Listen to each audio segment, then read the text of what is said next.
Is Stagg 25A worth the hunt? Let's find out today on the Whiskey Tank.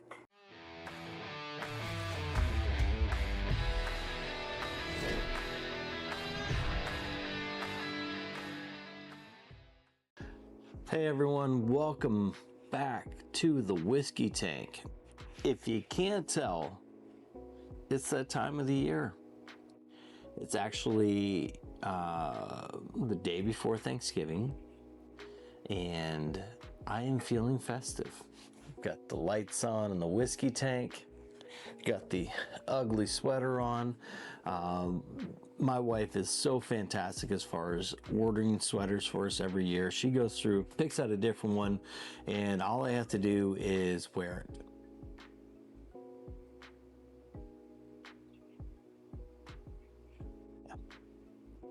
Got so many sweaters. So I'm going to share them with you guys as we do reviews around the holiday season, just because I am a festive kind of guy. My wife and I like to decorate the house. We've already got Christmas trees up. And when I say Christmas trees, I mean Christmas trees. We have trees up around the house. We've got our house all decorated. I brought a little festive cheer over to the Whiskey Tank too. So let's talk about some fun whiskeys to drink during the holiday season. And this one is one that I always like to hunt.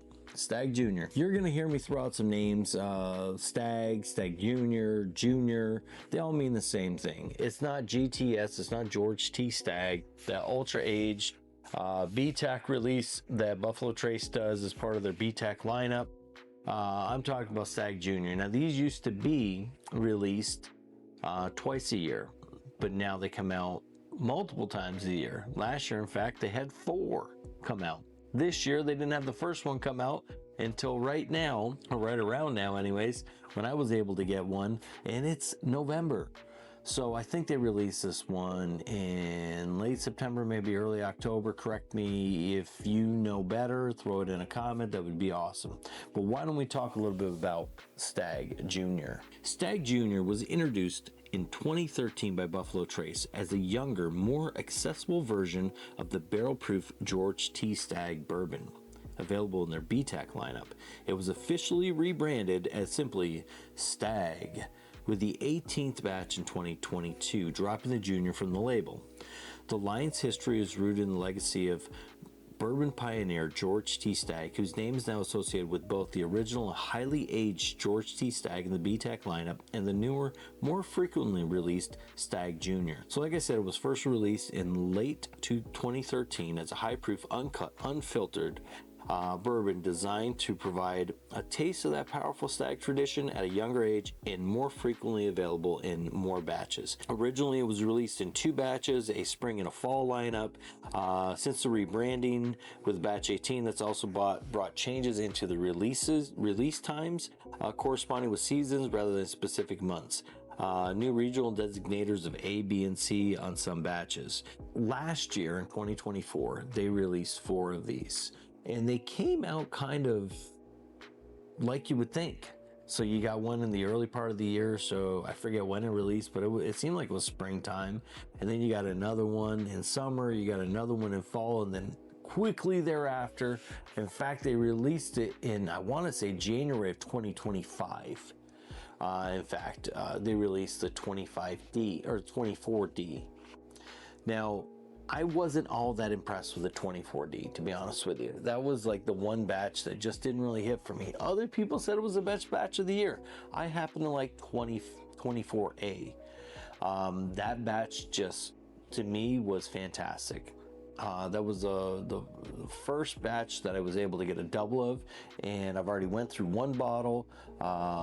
Let me show you my recent bottle, current bottle that I have opened of it. Yeah, so she's getting low. So that's my recent bottle of the 24 24A, the current bottle that I have open. I also have, luckily fortunate enough, I have 2 backers on the shelf behind that one because I love that batch. That batch is so good. I was fortunate enough to find some of these at MSRP and some slightly over. I think I hit 2 in a lottery and I paid like 89 bucks for them. So I'm not going out spending a fortune. I personally don't recommend spending over 150 is the highest that I would pay for this. And that's if it's a batch that I absolutely need and can't find anywhere else. Most of the time I'm shooting about 120 is my top. If I have one sitting on the shelf already, I might spend up to 100 bucks on, and that's tax included. But these are highly sought after, so they're kind of challenging to find. I've just been fortunate enough to be able to find some, and even more fortunate in the fact that I really like them, so I drink them. I will be doing a review at some point. I just want to figure out who I want to have on the show with me to do a blind of the 24A, B, C, and D, and see which one actually is the best. I think the one I like most is the 24A, but hey, let's talk about the 25A that's in my glass right now. So I poured this a little bit ahead of time so I'd be able to let it breathe because it comes in at 126.5 proof. So I mean, that's a pretty significant proof point. So I wanted to let it breathe in the glass a little bit. Now, I did have a little bit of experience with this earlier. I tried it out and I like it. I think that it's hitting all the right notes that Stagg should hit. But as I've discussed previously on different episodes that I had, and speaking, before I even talk about different episodes and all that stuff, hey, if you haven't liked and subscribed to the channel yet, please do that. Subscribe to the channel. If you like the video, like it. If you got something to add to it, which I think, listen, if you're watching the channel, you're kind of a bourbon nerd like me, a whiskey nerd, so you've got something to say, throw it in the chat. If I don't have an answer for you, I'll find one, but I really like that interaction. Now, when I looked lately this morning, I think it was at 97 subscribers, so that's more than I thought it would be at this stage. But it's still, I would like to, I got to get over that bubble of 100, and then I want to keep moving ahead. So if you haven't subscribed to the channel, please do all those awesome things. And hey, it's the time of the year to be giving, so give me a subscribe, please. It doesn't cost you a nickel, but it really does help me out a lot. All right, back to the whiskey. Like I said, in a previous episode, I talked about whiskeys can sometimes taste differently for you, depending on the day. At least for me, they can, and that's probably because I don't know everything about whiskey, but for me, they can kind of change. So although I tried this one as soon as I got it, I want to see how it tastes today. So I dipped it in a little bit, and I immediately liked it. But let's see how it is today. So like I said, it's been sitting in the glass for a while. Probably over an hour now, just to kind of let it breathe a little bit, get some of that ethanol out of it. Hey, if you've noticed the glasses, but I'm not bougie ordering special glasses. I found these at Home Goods. Always check your Home Goods and TJ Maxx when you go in, because I've got a ton of Glencairns, but I was looking for something that I didn't have to hold the glass when I was drinking it, but I also wanted that Glencairn size and I wanted that shape. And these are rum tasting glasses. So I found these at Home Goods. I snatched up 12 of them when I saw them because I think there was something like 10 bucks for 4. So I said, what the hell? And I grabbed these up. So always check your TJ Maxx and Home glasses for glassware and stuff like that. You'll sometimes be surprised. But so I poured this in the glass and let it breathe a little bit. Let's see how it is on the nose. Boy, it took me a long time to get there today, didn't it? So, on the nose, I am getting bright cherry, and I'm getting a candied note too. So like a hard candy note, but it's not like a Luxardo cherry. It's more like that bright, like a Bing cherry right off the tree, you know, where it's fresh. It's not giving me a lot of that processed cherry smell. And it's not like, I've heard some people say that they thought this batch was medicinal cherry. If it's in there, man, I'm not finding it. I'm not getting that medicinal smell. I think that might be crossed with a little bit of the ethanol you get.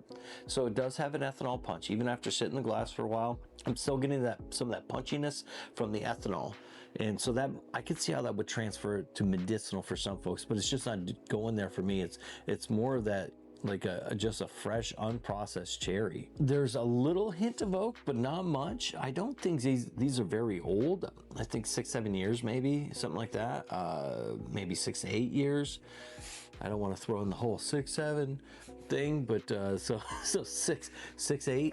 All right, I spent enough time in the nose on this. Let's get it on the palate and see how it tastes. Cheers. That is just pleasant. I love me some Stagg. I'm telling you. That is a good sip of whiskey. I'm getting that bright cherry comes across, that candy flavor that Buffalo Trace is so well known for. I'm getting that candy in there as well. I'm getting a little ethanol punch with it, as expected. I mean, it's a high proof whiskey. And I'm getting some of those caramel flavors come through too on the end. The oak is there, but it's sweet oak. It's not bitter in any way whatsoever. It's just got all those nice experiences. For me, after I just cracked a bottle of the 2024D. It was good, but it had a little bit of bitterness on the end. In fact, why don't we go ahead and grab a quick pour of that and just, I'm not going to do a full review on it, but just to kind of compare it to this while it's fresh, because I think this batch, to me, in my memory, stands out quite a bit more from that last batch. And since the 24D was their last batch, was actually released like in early January 2025. So to me, that one should have been 25A. This should have been 25B. But anyways, it wasn't, because that's how Buffalo Trace works. I don't understand it. But let me grab that bottle really quick, pour a glass. I'm going to let it sit out just for a second, and then I'm going to get back to you, and I'm going to kind of compare these two just a little bit. All right? Cool. Let's do that through the magic of editing. All right, I'm back. It actually took me a little longer to find this because I've got first world problems, and I looked on the shelf and it wasn't sitting there on the shelf. So then I had to go over to a bar cart that I have that's got some of my whiskeys on there too. And I remember because I cracked this one the other day, and you can see I already kind of, taking quite a few pours out of it.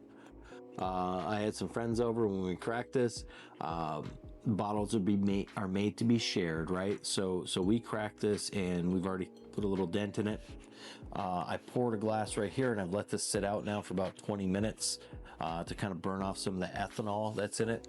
So I'm going to jump in and give this a quick nosing and a taste, and see kind of how it compares over to it. So this is the last batch before the 25A. So the 25A sits at 126.5 proof, and this 24D sits at 127.4 proof. So it's 0.9 of a proof difference in them. Other than that, that's not a lot. I'm telling you, I think anything over 125 kind of drinks the same to me. A lot of folks will say that hazmat is a big thing. Once you're over 125, I think it's all kind of spicy. But let me get this on the nose. So I get caramel is the first thing that hits me right off. That and some kind of, it's either apple or pear, which is strange for me in a Stagg. Okay, because ordinarily I'll get grapes and cherries, but I'm getting a lighter fruit. I'm getting an apple or a pear. And now that this has sat in the glass for a while, this is kind of really giving me some thick, like Werther's kind of smells on the nose. So that's pleasant. This is better than I remember it being. All right, let me see how it is on the palate. Right, fruity flavors up front. I get a little of that apple and that pear falling through, but it's mainly that butterscotch, and the oak is a little bit overpowering. And so I think that oak kind of hit that point that it's not, it's present and it's, you get it, but it's not to the point where it's nice and sweet, like in a Russell's 15, where that oak comes in and it's just all the I don't know if it's the right term, and I think it's a term that applies to wine, but those tannins, what I'm describing. So I think words matter in far as what we mean by the definition. So it's not so much the word. So if I'm using the word incorrectly by tannin, here's what I mean by it. And this is the important part. That bitterness from wood, kind of like that wood water. That's what I mean when I say that word. So I think the definition of the word matters more in how somebody uses it than them using the correct word. So if I've kind of established that rule of the way that my brain works, I'm getting like a tannic, like a stringency, like a bitterness on the oak on the back end in this. And that's the only thing that's really off-putting for me on this.